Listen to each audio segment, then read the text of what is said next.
Salut à tous, aujourd'hui on reçoit Dougie, un artiste incontournable de la scène reggae et dancehall. On va discuter de son parcours, son histoire, on discutera aussi des concerts qu'il a pu faire cet été, et on finira par les projets à venir. J'en dis pas plus, et je vous laisse avec le podcast.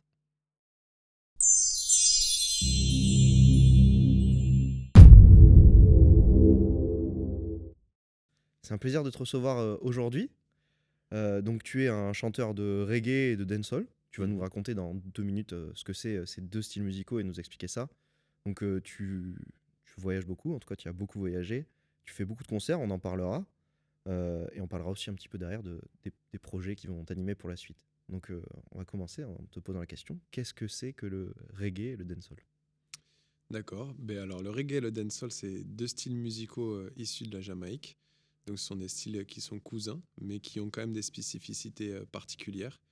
On va commencer par le reggae, donc, qui est une musique qui se joue en groupe, qui est basée sur un petit peu comme la musique africaine, des rythmes qui se répondent entre la batterie, la guitare, la basse. Et c'est une musique en général qui est très chantée, avec des choristes et qui portent des messages forts. Euh, voilà. Le dancehall, euh, qui est un petit peu différent du reggae, va être basé plus sur le côté fête, faire la fête, les soirées, danser, et surtout le entertainment, c'est-à-dire en gros l'animation. Donc le chanteur de dancehall va plus jouer avec un DJ et il va plus faire de l'animation de soirée. Donc il va chanter plus sur des flows plutôt que des notes très chantées. Et il va faire plusieurs pull-ups en général pour haranguer la foule, chauffer la foule, et il va combler les blancs en parlant à chaque fois sur ces blancs-là. Et entre guillemets, ses skills à lui, ça va être de pouvoir tenir une audience en haleine et être capable de justement ne jamais laisser un blanc dans la soirée et garder son public avec lui. Ouais, que le public soit tout le temps à fond et qu'il perde pas cette ambiance Ouais, d'énergie, quoi. voilà, c'est ça exactement. Ok, Un animateur. un animateur. Ouais. Et pas à l'inverse, parce que c'est des styles cousins, mais le reggae est plus studio. C'est-à-dire que le morceau se joue en entier, et c'est vraiment une partition qui se joue sur le reggae, je veux dire. Alors le reggae, oui, les pull-ups existent dans le reggae aussi, mais en général le reggae, là je parlais plutôt du côté scénique, moi, D'accord? finalement, et du coup sur un concert de reggae, on va avoir le morceau qui va être joué avec les musiciens. Souvent il va y avoir des cuivres, des choristes, il va y avoir des parties instrumentales, il peut y avoir des parties dub aussi, où là on utilise des effets, on laisse jouer l'instrumental et le chant s'arrête. Et c'est beaucoup plus.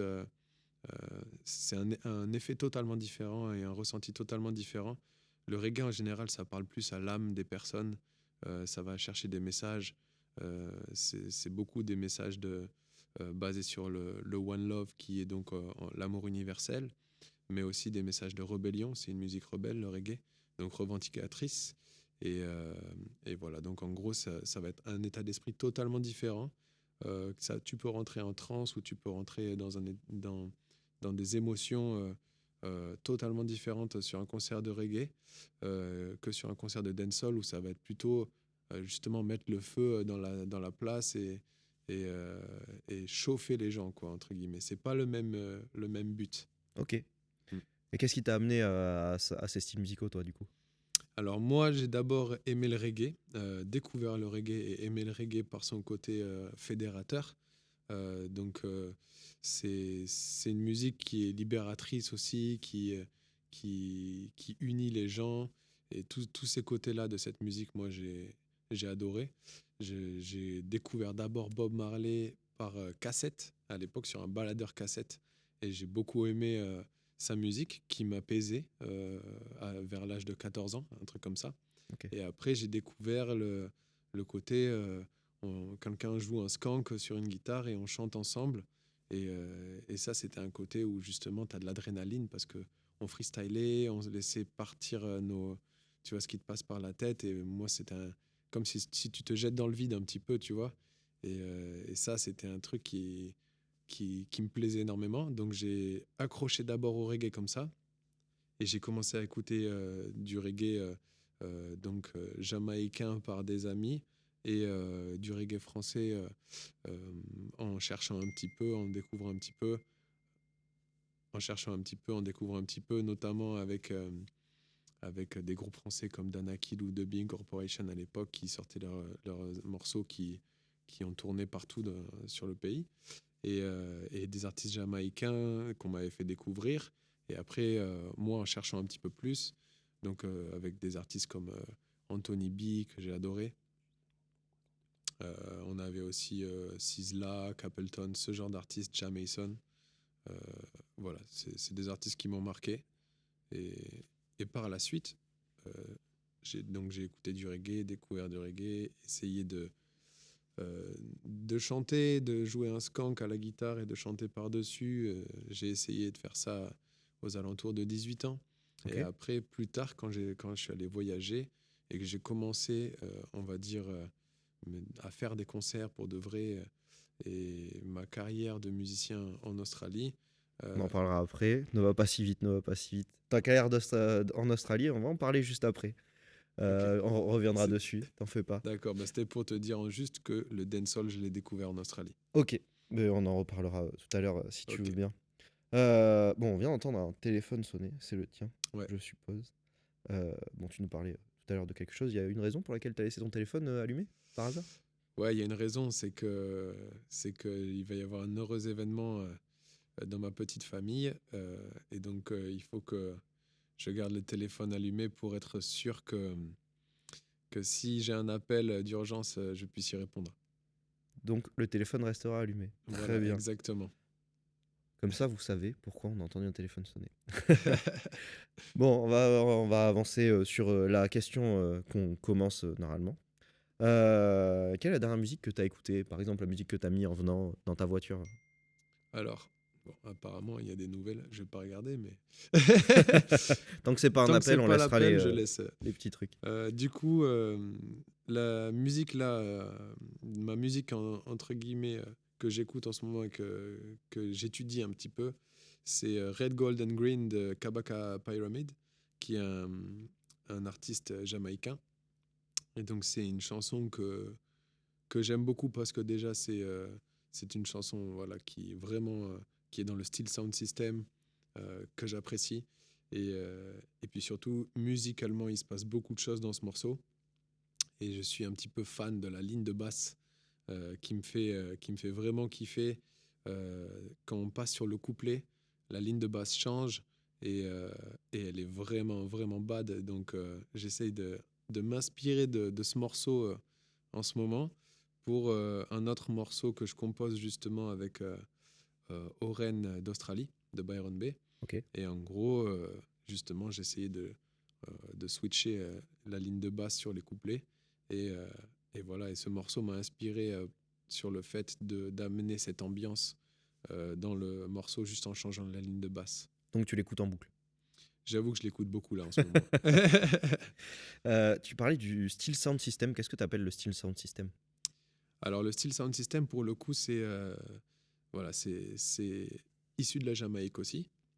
C'est de là aussi un petit peu que s'est développée toute la culture dancehall, animateur, entertainer dont je parlais un peu plus tôt.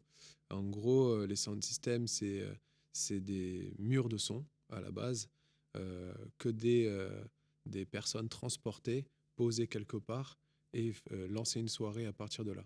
Et donc en fait, ils commençaient à passer des morceaux sur vinyle à l'époque et en gros essayer de lancer des soirées, des fêtes quoi. Et les gens venaient et après ça s'est développé de façon à ce que les gars avaient des murs de son de plus en plus imposants et qualitatifs.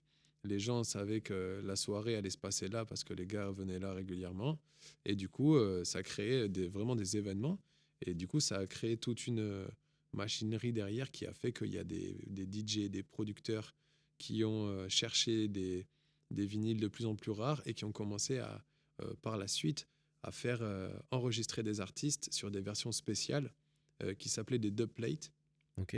qui se fait toujours aujourd'hui, où en gros l'artiste va enregistrer sa chanson phare par exemple et dire le nom du DJ dans la chanson, donc la chanson va être exclusive. Et après, il y a carrément des specials qu'ils appelaient. Enfin, ils appelaient ça des specials. Donc ça, c'est carrément une chanson qui n'est pas sortie et qui est exclusive pour ce DJ qui l'a sur son vinyle et que personne d'autre au monde n'a. Donc c'était parti très très loin. Et C'est incroyable comme concept. voilà. Et c'est de là qu'après, il y a eu les toasters aussi qui sont venus animer au micro ces soirées-là. De là est né un petit peu ce côté dancehall old school, ces animateurs, entertainers, et tout un style de chant. Et on dit même que ça a inspiré la musique rap parce que c'était du parler phrasé, pas spécialement chanté, mais c'était quelque chose voilà, qui animait énormément et qui apparemment aurait aussi inspiré le rap aux États-Unis. Donc, toute une culture autour du sound system. Et il y a tout un esprit aussi, un état d'esprit, ces fêtes, ces murs de son, le DJ, les chanteurs, les MC. Donc voilà. Ok, grosse culture, comment dire, surtout gros impact de ce milieu-là sur le reste de la musique Mm. en général. On parle un petit peu de toi maintenant.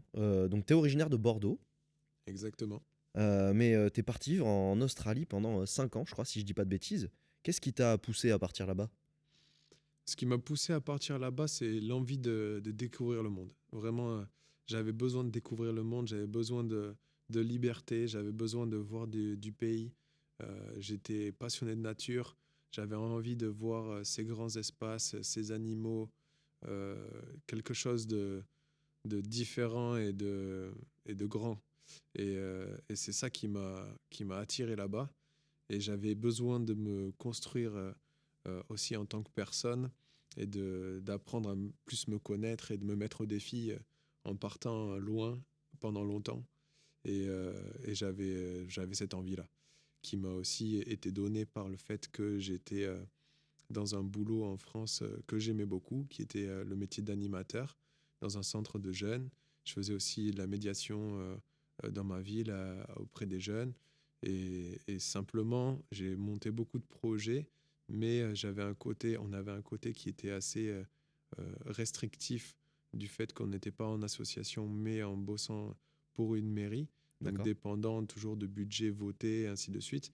Et en fait, c'était quand même assez euh, on pouvait faire plein de choses, mais c'était assez frustrant dans le fait de ne pas être libre justement de pouvoir mener des projets à bien. Et je me suis dit, ok, moi maintenant je vais faire une pause avec tout ça et je vais partir et je vais être maître de mon destin, entre guillemets. Donc, tu es parti pour faire tes projets sans limitation, sans restriction, là-bas. Voilà. Et puis sans plan particulier, quoi. Vraiment en mode, je suis parti avec deux amis et on s'est dit, vas-y, on part pendant 1 an et on va voir ce qui se passe, quoi. Et qu'est-ce qui s'est passé du coup? Ben, ce qui s'est passé, du coup, c'est que on a commencé à faire des road trips. Donc, on a commencé à louer un van, à partir sur les routes avec notre carte. On disait, cette ville, elle a l'air marrante. Le nom, il est marrant. On va aller voir ce qui s'y passe. Puis, on bougeait comme ça. Donc, il nous est arrivé plein d'aventures. Et à un moment donné, on s'est arrêté dans la ville de Byron Bay, dont on nous avait parlé. Et on est arrivé là-bas et on est tombé amoureux de cette ville et de l'esprit, l'état d'esprit, les gens, tout ce qui s'y passait.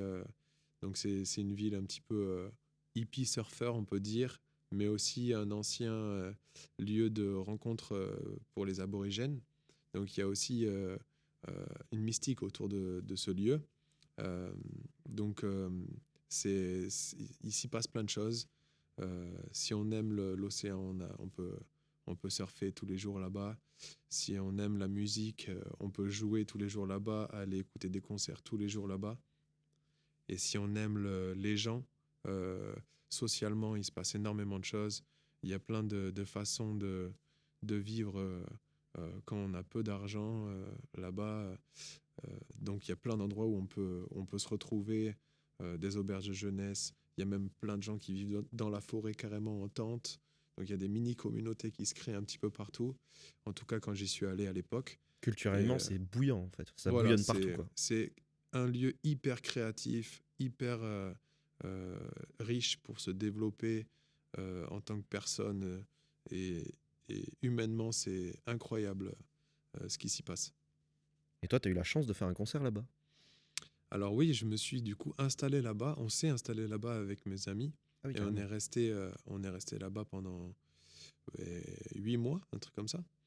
Et du coup, dans une auberge de jeunesse où on a commencé à travailler pour pouvoir vivre gratuitement là-bas. Et, euh, et là, c'est là où j'ai commencé à devenir créatif. Essayer d'aller dans la rue, faire un petit peu de musique avec ma guitare, faire des bracelets, des atébas, des choses comme ça pour commencer à gagner ma vie et être indépendant financièrement.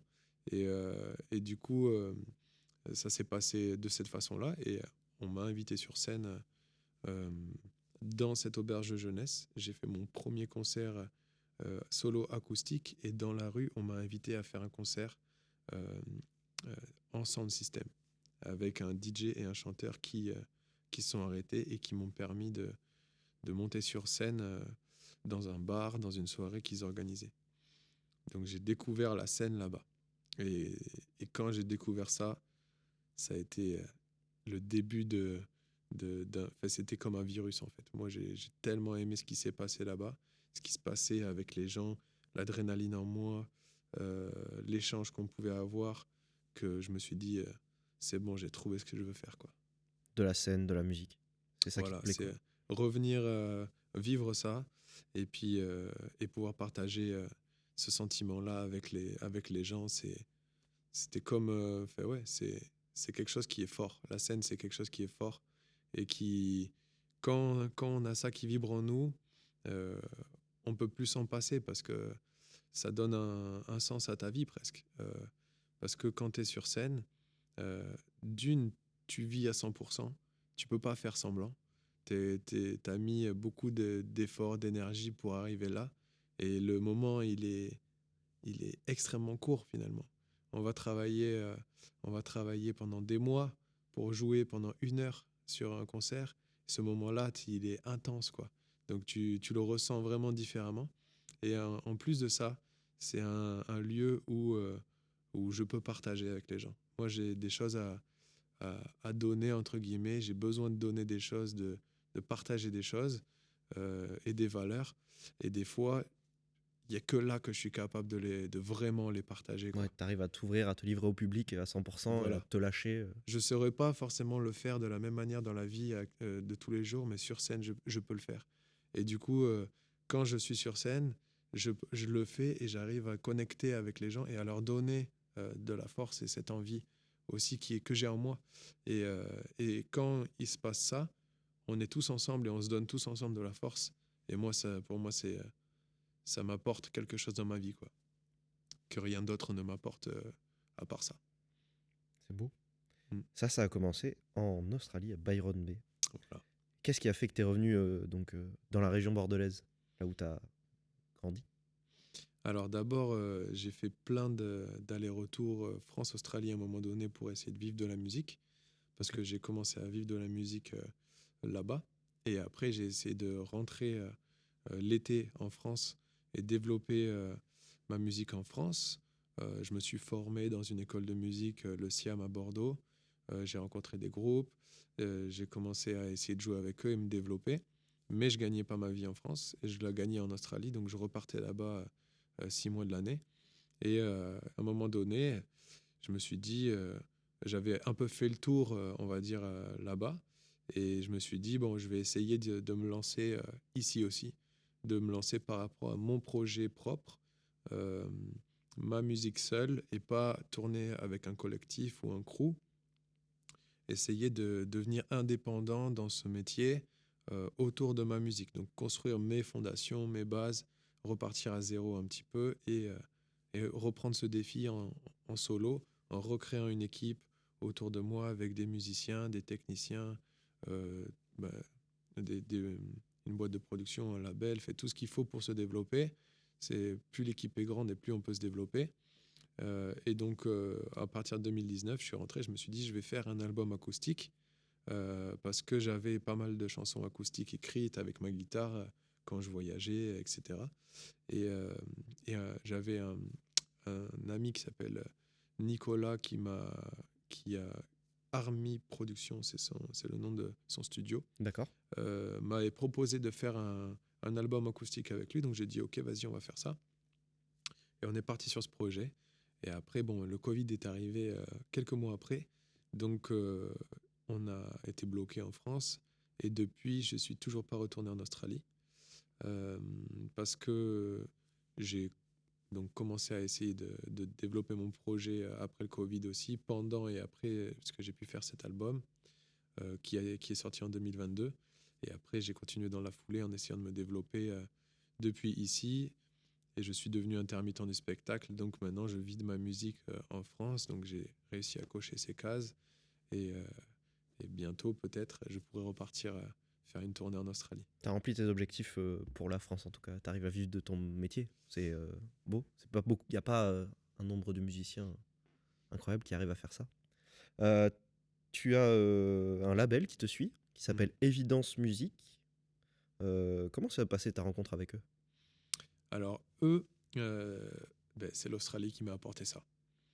En fait, Evidence Music, euh, ils, ils sont gérés par, à la base, Nicolas Meury, il a créé ce label avec deux autres personnes, Étienne et Nicolas Maître, qui sont les fondateurs de ce label, qui habitent en Suisse, à Genève.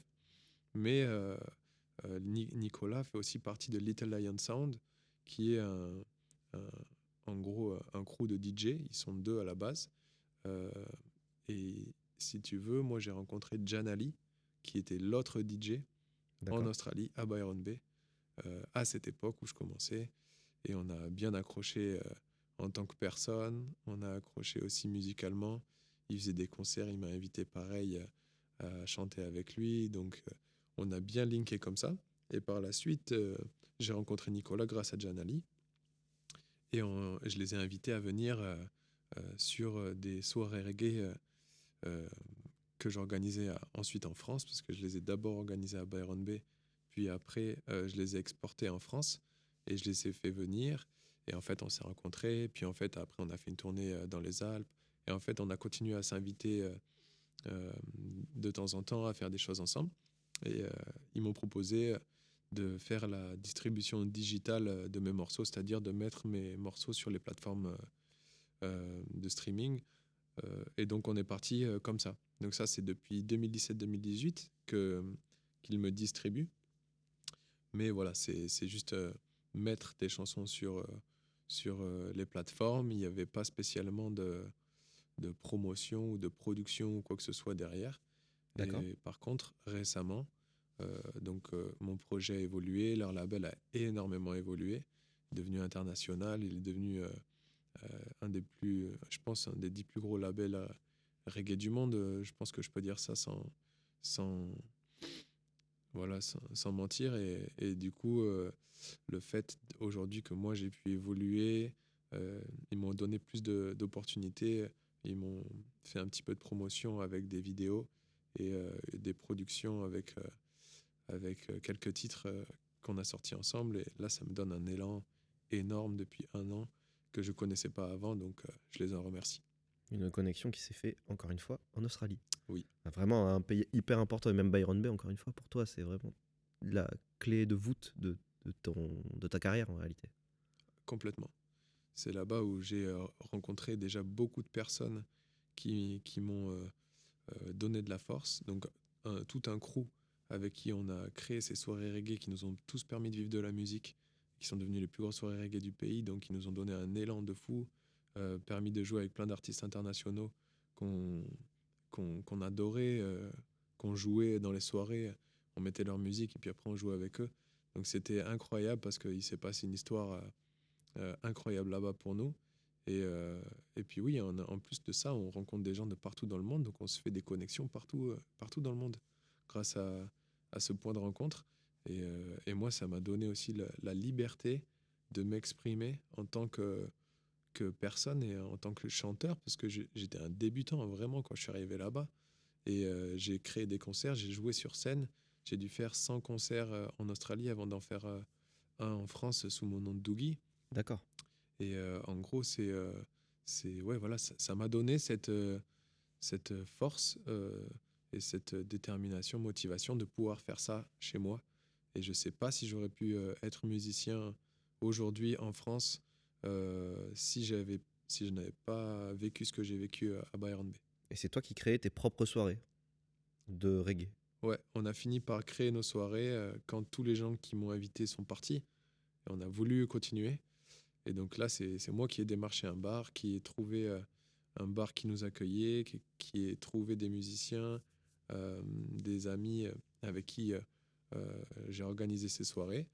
Et voilà, et puis j'ai organisé ça une fois par semaine, après 2 fois par semaine. Et ça a duré pendant 2 ans pour moi. Et après, j'ai laissé l'organisation à mes amis, au crew, le 420 Sound. Et ils ont continué ça pendant encore 6 ans derrière. Donc, je peux même pas dire le nombre d'éditions des soirées reggae à Byron Bay qu'il y a eu. Même plus les compter, il y en a trop. Mais c'est des centaines de milliers de personnes qui ont été touchées parce que à la fin, on avait les dernières années où je revenais, c'était en moyenne l'été, on était à 600-700 personnes par semaine de moyenne sur les concerts, avec des pics à 1000 personnes des fois. Voilà, Et ça plusieurs fois par semaine en plus. chaque semaine, Ah ouais, toute l'année. incroyable. Voilà, c'était la Incroyable. folie. Et maintenant que tu es en France, tu fais des concerts. Bon, c'est plus toi qui les organises, d'après ce que j'ai compris. Et donc cet été, tu as participé à plus d'une trentaine de dates, si je dis pas de bêtises. Lesquelles t'ont le plus marqué? Cet été, alors j'ai été marqué de 2 manières en fait par les dates. Donc on a fait énormément de dates en effet, on s'est pas arrêté là depuis le mois de juin. On joue tout le temps, mais il y a eu deux façons en fait par lesquelles j'ai été marqué. Il y a les dates où forcément c'est les highlights. On a fait tête d'affiche d'un festival à Montamisé, on a fait voilà les festivals où on a un énorme son, une grande scène, on joue avec notre vrai projet. Ça pour moi c'est tout ce que je vise, c'est tout ce dont je rêve parce que c'est là où je peux vraiment partager avec beaucoup de monde, avoir du retour du public. Donc, moi, ressentir les choses fois 10, fois 1000, quoi. Euh, mais d'un autre côté, la musique, c'est un parcours qui est tellement en dents de scie et il faut apprendre à l'accepter. Et la deuxième manière dont j'ai été marqué, c'est par des dates où il y avait moins de 10 personnes sur des concerts qu'on a fait. On a fait 2 concerts cet été, on avait 9 personnes dans le public. Et, euh, et il faut donner la même chose devant 9 personnes que devant 1000 personnes, quoi. C'est, moi, c'est comme ça que je vois les choses. Et ça, c'est la rue qui me l'a appris, où tu joues et les gens, ils t'écoutent pas. Et si tu veux gagner 2 dollars, si tu veux que quelqu'un mette 2 dollars dans ta caisse, il faut pas que tu te frustres si il n'y a personne qui t'écoute. Parce que ça se trouve, le gars, il a 10 secondes pour passer et pour te donner une pièce, quoi, en moyenne, sur le fait quand il passe devant toi. Donc, il faut que tu donnes tout, tout le temps. Et du coup, ça, c'est la rue m'a donné cette force. Et aujourd'hui encore, ça me permet de rester humble, de faire des concerts comme ça et de travailler ça. C'est-à-dire euh, de donner sans attendre. Et c'est ça le secret sur scène. Il faut donner sans attendre. Parce que si tu fais ça devant 9 personnes et que tu arrives à faire danser les 9 personnes, quand tu arrives devant 1000 personnes ou 10 000 personnes, c'est décuplé, tu vois, et vraiment là, tu comprends en fait pourquoi fait ces efforts-là, à quoi ils servent en fait. Parce que voilà. Tu ressens la force de la musique. Ouais, puis tu ressens que tu es dans la bonne énergie. Et les gens ressentent que tu es dans la bonne énergie, que tu es là pour donner, tu vois, que Ouais. tu n'es pas là pour te faire en mode tout le monde te kiffe, c'est moi, je suis la star, je suis sur Ouais, je scène, fais mon concert, je joue, je m'en aimez-moi. vais, quoi. Voilà, t'es pas là pour ton ego, pour te faire mousser, tu vois. Tu es là pour donner quelque chose aux gens. Et que les gens, quand ils repartent de ton concert, ils sont là, putain, il s'est passé un truc, tu vois. Et ça leur donne de la force.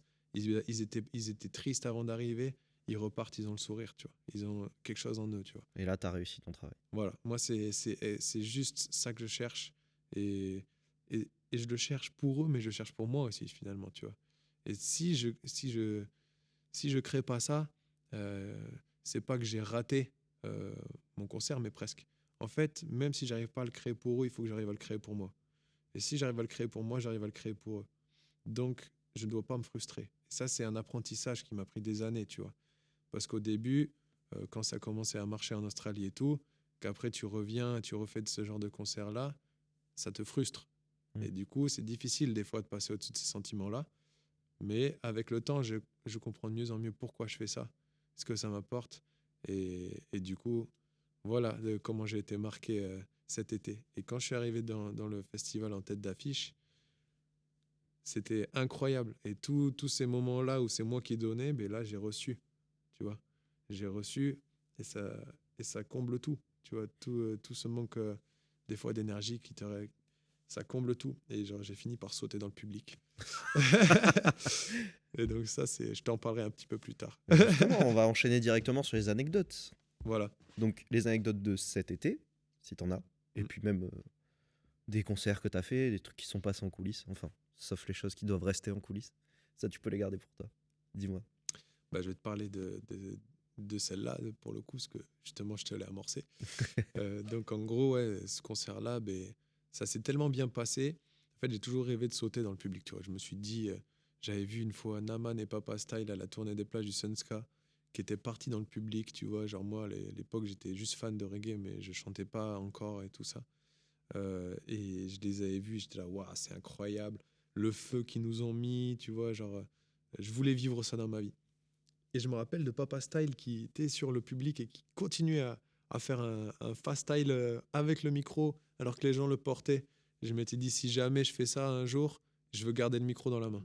Et du coup, j'ai fait quoi ce concert-là? J'en avais parlé au début du concert, mais à chaque fois, genre, j'oublie. Dès que je suis dans le concert, j'oublie complètement ça. Et là, ce jour-là, ben, on avait de l'extra time, quoi. Tu vois, on devait jouer 1h30. Et genre, à la fin du concert, on a rebalancé un redeem pour freestyler. Et puis, je m'en suis rappelé. Je fais, ah ouais, attends. Et là, j'ai commencé à le dire aux gens, tu vois, parce que j'ai toujours eu peur un peu, tu vois, de me vautrer ou quoi. Tu sais, t'as toujours ce truc-là. C'est qui? Je crois que c'était Shaim qui avait fait ça, qui s'était jeté dans le public, tout le monde s'était écarté. Je crois que c'était ça il y a longtemps. Voilà. Cette histoire. Terrible, terrible. Donc, tu sais, t'as toujours cette pression. Et du coup, mais là, ça se passait tellement fort avec les gens, il se passait tellement un truc incroyable. Les gens étaient là avant même qu'on démarre, ils nous attendaient, ils étaient bouillants tout le long, on est monté très haut dans l'énergie avec eux, que j'étais sûr qu'ils allaient pas me faire tomber. Et du coup, je leur ai juste dit que j'avais jamais fait ça, que j'avais toujours rêvé de le faire, et que j'allais sauter dans le public. Et là, ils se sont positionnés, hein, genre ils étaient prêts, quoi. Et du coup, je suis parti avec le micro et j'ai continué à freestyler. Euh, j'ai freestylé en fait sur eux. Sur la Tu vois. vague. Et puis du coup, je leur disais, à un moment donné, je vois un petit creux devant moi. Ils m'ont emmené au fond, je vois un petit creux devant moi. Je commence à le dire au micro, bam, comme par magie. Ça se comble. Après, ils m'ont fait tourner, ils m'ont ramené devant. Je suis remonté sur scène et là, c'était le feu, quoi. C'était le feu. C'était incroyable. Et du coup, j'ai vraiment adoré ce moment-là sur cet été, tu vois. Et ça s'est passé au Monta Music Festival. Donc, je les remercie pour ça. Incroyable cette histoire. Ton premier. Je sais même pas comment ça s'appelle quand tu te jettes dans la foule. Un slam, on appelle ça un slam. Ouais, Ouais, voilà, ton premier slam. ouais, c'est ça. T'as d'autres anecdotes qui se sont passées cet été ou pas d'ailleurs? Ou d'autres années hein. Ouais, il y a des anecdotes. J'ai une anecdote assez rapide mais assez drôle. À l'Arcasius Festival, on avait rencontré donc euh, une fille en fait à la base qui s'appelle Marine avec son copain, tu vois, qu'on avait croisé à un autre festival l'année passée, qui nous avait dit je vais vous faire venir et tout dans notre festival, ok, super. Donc trop cool, tu vois, mais on sait jamais parce que on nous dit plein de choses dans la musique, ouais, il faut que tu viennes et il se passe jamais rien. Donc moi j'y crois pas, tu vois, ces choses-là. Je reste toujours ouvert, mais j'y crois pas. Tant que les gens ne font pas vraiment une proposition, quoi. Donc en gros, elle rigolait pas du tout. Et l'année d'après, on était au festival avec mon groupe. Et, et en fait, à un moment donné, dans la soirée, donc elle est venue nous voir avant, tac, on discutait. Elle est super cool, tu vois. Et à un moment donné, dans la soirée, je lui dis, vas-y. Non, elle est montée sur le bord de la scène, tu vois, quand on jouait. Et du coup, ben, on lui a dit, vas-y, viens, tu vois. Genre, donc elle est montée sur scène. Bam, on fait une chanson ensemble, on danse, on kiffe et tout. Et en fait, elle était tellement en kiff, elle est restée tout le long du concert. Elle est restée jusqu'à la fin du concert sur la scène. Et à la fin, on a pris la photo. Tu sais, il y a le photographe qui a pris une photo du groupe. Tu vois, quand on remerciait les gens, on faisait on se baissait, tu vois, pour les Ouais, remercier. Et en fait, elle est avec nous sur la photo comme ça. c'est trop bien. Donc voilà, et puis depuis, elle est venue nous voir dans pas mal de concerts. Des fois, c'est à 3 heures de route avec les potes du festival là-bas. Ils viennent nous voir, donc big up Marine. Ça, c'est une grosse fan, ça. Une vraie Ouais, fan. ouais, ouais, ça fait des vrais souvenirs, quoi, des vraies anecdotes. T'en as une dernière pour la route? Ouais, dernière anecdote, on va parler des, le, comment dire, préparation mentale pour monter sur scène. Mm. Et, euh, et je l'ai déjà dit dans une interview, mais je vais la répéter celle-là parce qu'elle est assez ouf. En gros, il y a une fois avec ce même groupe où on devait jouer à Sissac. Et en fait, si tu veux, le jour, c'était un concert organisé par le Reggae Senska pour faire la promotion un petit peu du festival et tout ça. Donc pour moi, c'était quelque chose d'énorme, tu vois, parce que j'étais fan de reggae. À l'époque, on venait de créer les groupes il n'y a pas longtemps. Pour moi, c'était un truc énorme. Puis il y avait d'autres groupes que j'aimais beaucoup et tout ça. Et genre, le matin de ce concert-là, mais genre, je suis malade, mais genre malade, mais un truc de ouf. Je fais que vomir. Impossible voilà, de rester avec les autres et tout ça. Je suis obligé de m'isoler, je vais dormir, je suis pas bien. Et du coup, avant le concert, par contre, je me dis, il n'y a aucun moyen que je fasse pas le concert, quoi. Il faut absolument que je fasse le concert. Et donc, je me suis mis en mode préparation mentale, tu vois, euh, depuis la fin d'après-midi jusqu'au moment où on doit jouer. Et genre, une demi-heure avant le concert, que le concert démarre, je suis à côté de la scène. Et là, j'étais en mode méditation, mais profonde, quoi. Genre vraiment profonde avec moi-même. Des trucs que j'avais commencé des fois à faire en Australie quand j'étais seul, que j'avais pas de médecin, que je devais, genre en mode gérer des douleurs ou des trucs dans ma tente tout seul, tu vois. J'essayais de rentrer en méditation et de chasser la douleur, tu vois. Et là, j'étais en mode, vas-y, je vais essayer de transformer ça et de le mettre de côté, tu vois, de passer au-dessus. Donc je me concentre à fond. Et puis j'arrive à rentrer dans mon truc, à me sentir mieux et tout, à être prêt, je me prépare et tout. Et là, on était deux chanteurs à l'époque dans ce groupe. Et, euh, et donc il vient, il me touche, tu vois, genre 10 minutes avant de monter sur scène. Il me touche pour me dire ça va, tu vas bien Doggy et tout. Il me touche, il fait 10 mètres, il vomit. En fait, le truc que j'avais en moi, tu vois, euh, juste en me touchant, il l'a pris, quoi. Et du coup, il est allé vomir. Ah Et 10 ouais. minutes après, on est monté sur scène. Et genre, Et lui, ça allait. Il a juste eu ouais, ça et après il a ça eu allait. ça et après, ça allait. Et moi, tout le long du concert, j'avais mais gavé d'énergie, quoi. C'était un truc de ouf. Par contre, j'avais ma voix qui était fatiguée, tu vois, qui était un peu fatiguée. Elle n'était pas à 100%, mais en termes d'énergie, genre, j'étais au taquet comme si c'était rien passé. Et là, j'ai fait OK. Il y a un truc, il y a un truc, quoi. Et c'est le fait de monter sur scène, encore une fois, qui m'a permis de rentrer dans cet Qui état t'a sur presque motivation. obligé à te mettre dans cet état-là pour Ah ouais, c'est ça. sortir ce que t'avais à sortir de toi, quoi. Voilà, j'avais décidé que peu importe quoi. J'ai jamais raté un concert de ma vie. De toute façon, j'ai fait plus de 500 concerts dans ma vie. J'ai jamais, pour aucune raison, manqué un concert. Ça, c'est fort. Ça, c'est fort. Sauf si c'était pas de mon ressort, mais Bah oui, de après. mon ressort à moi, même en béquille, avec un pied en l'air, j'ai fait mes concerts. J'ai jamais me manqué un concert. Incroyable. Bon, maintenant que l'été est terminé, je suppose que tu vas te reposer un petit peu, non? Ou t'as des projets dans les tuyaux? Alors là, pas de repos Pas de repos pour les braves. pour les braves, exactement.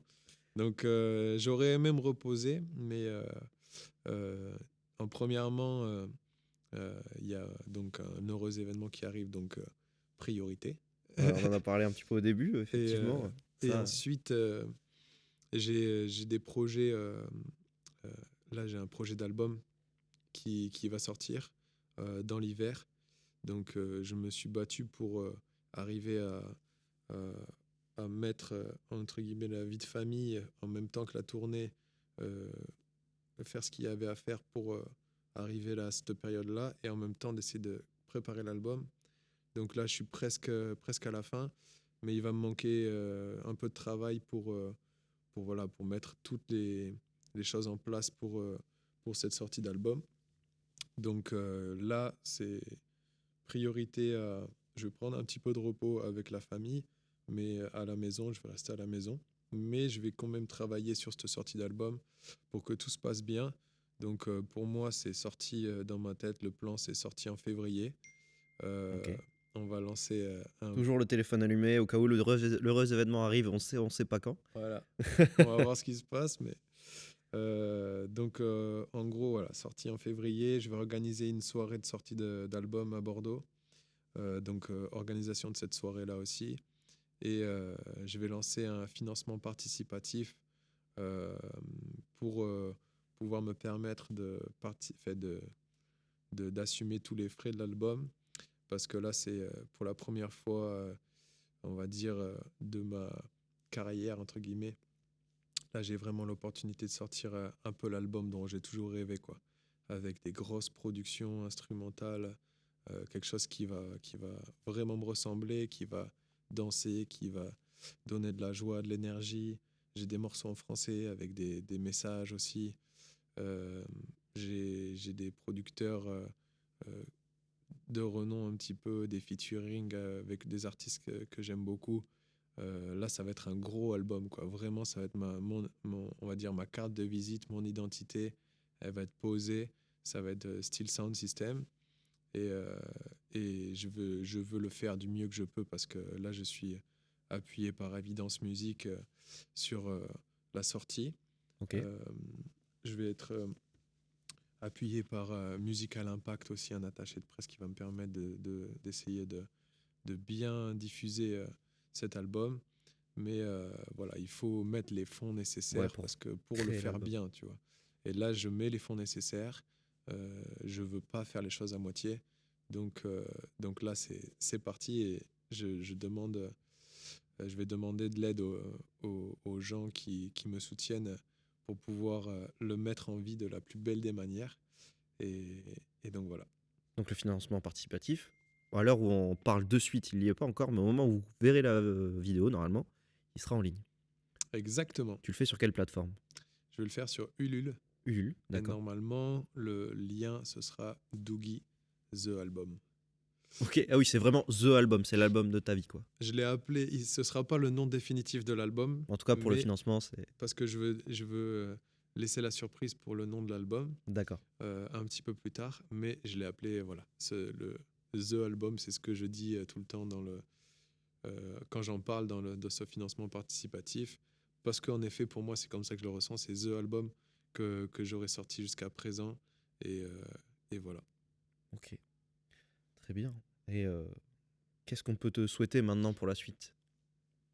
Alors, ce qu'on peut nous souhaiter pour la suite, c'est que le projet marche, que cet album nous permette d'atteindre des plus gros festivals, de jouer dans des plus grosses scènes et de connecter de plus en plus avec le public, de continuer à nous développer, d'avoir une équipe qui se construise autour de nous, avec un environnement sain, avec, avec des gens de confiance.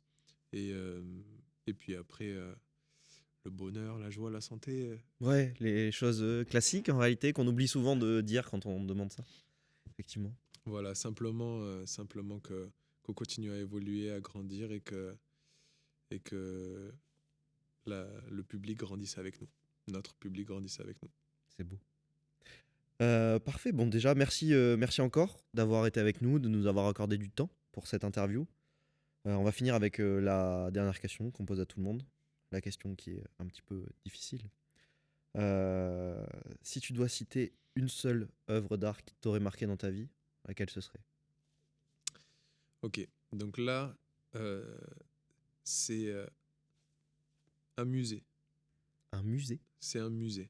C'est le musée de Jean-Marie Tjibaou en Nouvelle-Calédonie, en son honneur. Et en gros, c'est un musée qui retrace l'histoire du peuple kanak.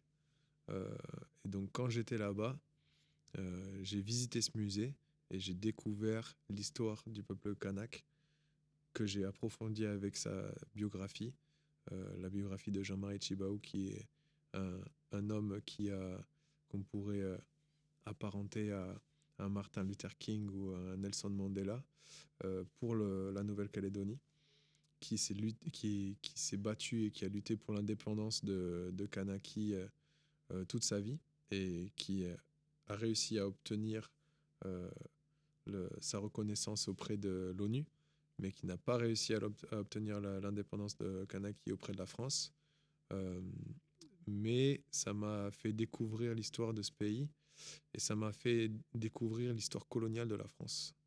Et c'est quelque chose que je ne connaissais pas. Bien sûr, on connaît l'histoire coloniale de par les explorations. Ça a été une colonie française, mais on ne sait pas vraiment en fait ce que c'était euh, une colonie, comment les gens ont pris possession des territoires, ont asservi les peuples, ont massacré les peuples, euh, ont introduit des maladies dans les pays pour tuer les gens. C'est des choses qui m'ont complètement marqué et qui m'ont complètement fait changer ma vision du monde, sachant que je vivais aussi en Australie à l'époque. J'allais en Nouvelle-Calédonie pour refaire mon visa australien, entre guillemets. Donc j'y suis allé quelques fois. Et en Australie, on a aussi le peuple aborigène qui s'est fait exterminer à 99%. Donc C'est violent. voilà, eux, il y avait le permis de tuer l'aborigène a été aboli il y a 80 ans, un truc comme ça. Donc on en est là. Et en fait, j'ai découvert une partie de l'histoire que je connaissais pas. Et ça m'a marqué. Parce que, en effet, je ne savais pas que notre histoire comprenait aussi ce genre de choses. Et ça m'a un petit peu gêné, en fait. Presque, j'étais presque honteux à un moment donné quand j'ai découvert ça, de l'histoire de nos ancêtres. Même si j'ai aucune raison de me sentir honteux, parce que je n'ai rien fait de tout ça. Mais en tout cas, ça m'a mis les choses en perspective. Et depuis ce jour-là, je suis beaucoup plus attentif et j'ai toujours essayé de défendre les cultures, la culture, parce que c'est quelque chose d'hyper important finalement. Même dans notre propre pays, la culture, c'est quelque chose qui définit l'âme d'un peuple et c'est le savoir transmis euh, par un peuple. Et, et je pense que les minorités ont des cultures qui sont incroyables et qui sont hyper riches de savoir euh, et qui peuvent inspirer le monde entier. Et du coup, euh, j'ai envie de défendre ces cultures et de faire, de passer le message qu'on est tous déjà égaux et que chacun est important et qu'il faut rester humble par rapport à tout ça. Et ça, c'est une qualité, l'humilité, que les Kanaks ont ancrée en eux profondément et qui m'a marqué aussi de leur part quand j'étais là-bas. Donc voilà. Quand tu as visité ce musée. Ouais, et ça et les tribus, plutôt quand je suis allé en tribu, Ah oui, t'es allé en tribu aussi. un petit peu, et puis avec des amis de Calédonie qui... Voilà, j'ai remarqué que l'humilité faisait partie de l'île, et spécialement en tribu. Les gens se mettent en dessous de toi. Les Kanaks se mettent en dessous de toi. Ils t'accueillent comme si tu étais quelqu'un d'important. Et ça, c'est assez... ça m'a impressionné par rapport à l'histoire qu'on avait avec eux. Et c'est par rapport à ça où, à un moment donné, j'étais presque gêné. Ouais, je comprends. Parce que Derrière tout ce que t'as je vu me et tout ça, tu disais, t'es dit, mais c'est à c'est moi de me mettre en dessous de toi, tu vois, dans l'idée. Ok. dans ma tête, quoi. Mais pourquoi tu te mets en dessous de moi alors que, tu vois, sur le papier, Oui, sur le c'est papier, il y a des pas, choses qui devraient être tu dans l'autre vois, sens. tu pourrais m'en Je vouloir, quoi. comprends. Ouais. Et du coup, cette humilité, cette force d'âme, en fait, m'a marqué. Voilà, donc moi, je donne mon soutien au peuple kanak. J'espère que tout va bien se passer pour la suite, pour qu'il y ait une entente et que toute l'île puisse vivre ensemble et qu'on puisse leur accorder, entre guillemets, leur indépendance de choix dans leur souveraineté et le fonctionnement de cette île qu'ils méritent, je pense. D'accord. Et merci beaucoup pour tout, encore une fois. Et on se dit à bientôt. Ouais, je te remercie. Merci beaucoup de m'avoir accueilli.